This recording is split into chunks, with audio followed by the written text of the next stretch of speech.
Rites of the Starling was such a fantastic follow-up to Shield of Sparrows. It was the perfect return to Calandra that I was expecting, but the way this author does world building means we also got a glimpse of more than what's shown on the map at the front of the book as well. We also got some new characters to get to know, new mysteries to solve, and the ending answered some questions from book 1 while perfectly setting things up for book 3, which already has a release date of March 9th, 2027, so we don't even have to wait a full year for it. I absolutely loved this book, and I can't wait to talk more with you guys about it, so let's get into it.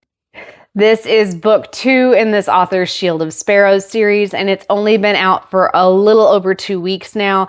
Because of that, and because I know that there are probably still people who are still reading this book, this review is going to be as spoiler-free as I can make it. However, there will be spoilers for Shield of Sparrows. So if you missed my review of that book, you can catch it here, and I will also put a link to that in the description as well.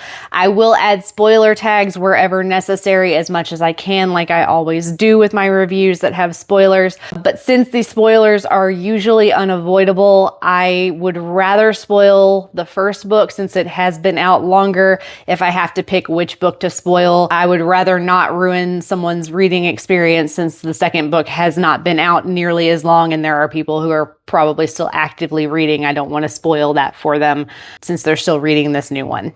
Rites of the Starling picks up after the end of Shield of Sparrows. Odessa and Evie are separated from Ransom in the aftermath of the Crux attack, traveling with a Voster priest across the continent of Calandra to get back to Quintus, where they hope to reunite with him again.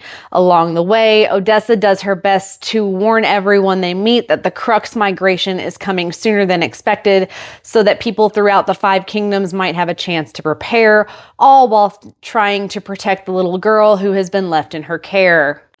This book alternates between being told from Odessa's point of view and a new character's point of view who gets introduced very early on. While it was a little confusing at first for me because I wasn't expecting it, she becomes very important by the end of the book. So I did end up enjoying learning about her as I read through the book. I know a lot of people felt like her inclusion took away from scenes we could have gotten with Odessa and Ransom instead, but I definitely felt that by the time you reached the end of the book, this character's importance was very clear and the author made the right choice to make her such a focus for this part of the story. I won't share what her name is or any details again because I want this to be as spoiler free as possible, but I do want everybody to understand, especially those who were hoping for more of the same from the first book with Odessa and Ransom on the page. You do get Odessa and Ransom once they are reunited. That is something that you do get. It's not something that you are cheated out of. But I did appreciate the inclusion of this new character because it adds a lot of depth to the story and it helps set things up for book 3, which I just think was very well done. And I do think that the author made the right choice there. With that new character, we also get an expansion to the world in this book, which was something I wasn't expecting at all. I was just happy to get to return to Calandra and get more of the world that the author had set up in Shield of Sparrows, but she gave us even more in this book. We get a glimpse of an entirely different continent and people in Rites of the Starling, one that isn't even on the map at the beginning of the book. That was such a surprise, but definitely a pleasant one since I loved the world building so much in the first book. I really can't wait to see what else the author does with that in book 3, and hopefully we get an updated map too. If you saw my review of Shield of Sparrows, then you know that Odessa was a favorite of mine in that book, and that held true even more in this one. While she begins to come into her own in the first book, she does that so much more in Rites of the Starling. In this book, we get to see her begin to not only come out of the shell she's been in her entire life before she became the Sparrow, but we get to see her embrace who she is to do what she needs to do, whether that is to protect Evie from the monsters infected with Lysa, or fight to save her people from the Crux, which are these like bird monsters that migrate to Calandra every year, that in this story, they're migrating sooner than they usually do. And she's trying to warn everybody that, hey, they're coming sooner and you need to prepare quicker so that you and your families are safe. So whether it's her trying to fight to save her people from the Crux or to do whatever is necessary to get back to the man she loves, she is embracing who she is and who she's been able to become since leaving Quintus and coming to Tura, and everything that's happened since she became the Sparrow. And what was even better than following her on that journey as I was reading was getting to see the reactions of those around her as she comes into her own. She returns to Quintus and her family immediately notices that she's not the same girl who left them months before. And when they say that, they don't mean it as a compliment, right? And I love reading books with strong female characters who are able to stand on their own. And the way Odessa is written proves that that is exactly the type of character that she is. And I really, really enjoyed reading that about her. And there were just so many other things, which again, I will not spoil. There are things that you learn about her and her heritage and who she is by the end of this book that just make me love her even more. And I cannot wait to see what else we learn and how she grows even further in book 3, just based on how this book was ended. But she was definitely even more of a favorite character for me. And I really did enjoy the way she was written in this book even more. There is definitely more spice in this book than there was in the previous book. The first book was more of a slow burn, so the spice really didn't happen until toward the end of the book. There is more of that in this book than the first one. So if that is an issue for anyone, it's just something you definitely want to be aware of. There's nothing too graphic. It's just there's more scenes that if you want to skim or skip over those to get back to the story, just if that's not your thing, that is something to be aware of. That might be something you have to do. I always like to point that out. But this being the second book, it is kind of expected that there would be more spice to it. But again, I always like to let people be aware of that when that's in there. Something that I really appreciated with this book that I don't often see in book 2 in a series is that it didn't leave the reader with more questions than answers by the end. And it wasn't just a book of useless filler either.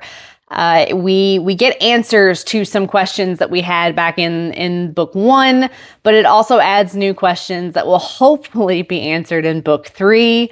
Rites of the Starling is paced so well that you never feel like any part you're reading is unimportant, especially once the twists happen toward the end and things just start being revealed. I'm not going to specifically say which questions from book 1 are answered by the end of this book, because that would technically be spoiling things for everybody.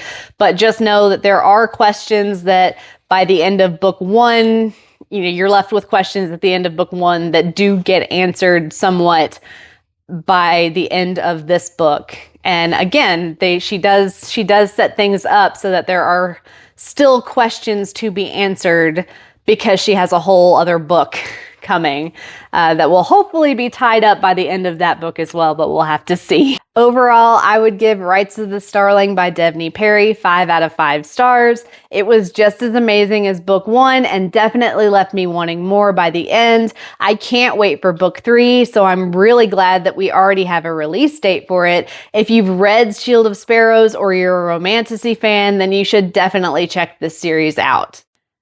That is all for my review of Rites of the Starling for you guys today. If you have read this book or Shield of Sparrows and you have thoughts on it, please feel free to share those in the comments. I'm always eager to talk with you guys about what your thoughts are with these books. And like I said, this one was definitely a very highly anticipated release for me, and I very much enjoyed it, and I'm really eager to hear what you guys thought about it. I also always like to share what I'm reading with you guys. So what I'm reading this week is We Are All Guilty Here by Karin Slaughter. I've mentioned this one before in one of my Libby videos, and the hold for for it on Libby finally came up for me, so I've been listening to it on audio. The story on this one is secrets get revealed when two teenage girls go missing in North Falls, a small town where everyone knows everyone, or at least they think they do. This is book 1 in this author's North Falls series. Book 2, The Secrets We Hide, is expected to release in June 2026. This is a mystery thriller by a favorite author of mine that is serving as a sort of palate cleanser while I recover from the bit of the book hangover that Rites of the Starling has kind of put me in. I have mentioned before that I really enjoy Karin Slaughter's books and how easy it is for me to just keep listening to chapter after chapter and never really be able to guess how it's going to end. They're very quick reads for me. They're very page-turning mystery thrillers. So if you are a mystery thriller fan, I would definitely recommend this one, but I would be advised that the content could be a little graphic. So if that is something that is a problem for you, I would just be aware of that. Her content does tend to be a little graphic in detail. Just to be aware. For those of you interested in finding out what's next on the channel, be sure to be on the lookout for my review of The Butcher's Masquerade by Matt Dinniman. This is the story of Carl and Donut and the rest of the crawlers who have reached the 6th floor of the dungeon, which is known as the hunting grounds because of the outside tourists that are allowed in to hunt the crawlers for sport. As if surviving the dungeon on its own wasn't difficult enough, Carl, Donut, and their friends must now work together to keep from being the hunter's victims too. This is book 5 in the Dungeon Crawler Carl series, and if you missed my reviews of the previous books in the series, you can catch those here or in the description. This book is probably the wildest one that I've read in the series so far, and I can't wait to share more with you guys about it, so definitely stay tuned for my review. As always, there will be spoilers in this review, but I'll add spoiler tags wherever I can to help with those as much as possible. That is it for today's video. If you saw anything in here today that you liked, please feel free to like and subscribe to the channel for more content. Otherwise, I will see you next time, and happy reading!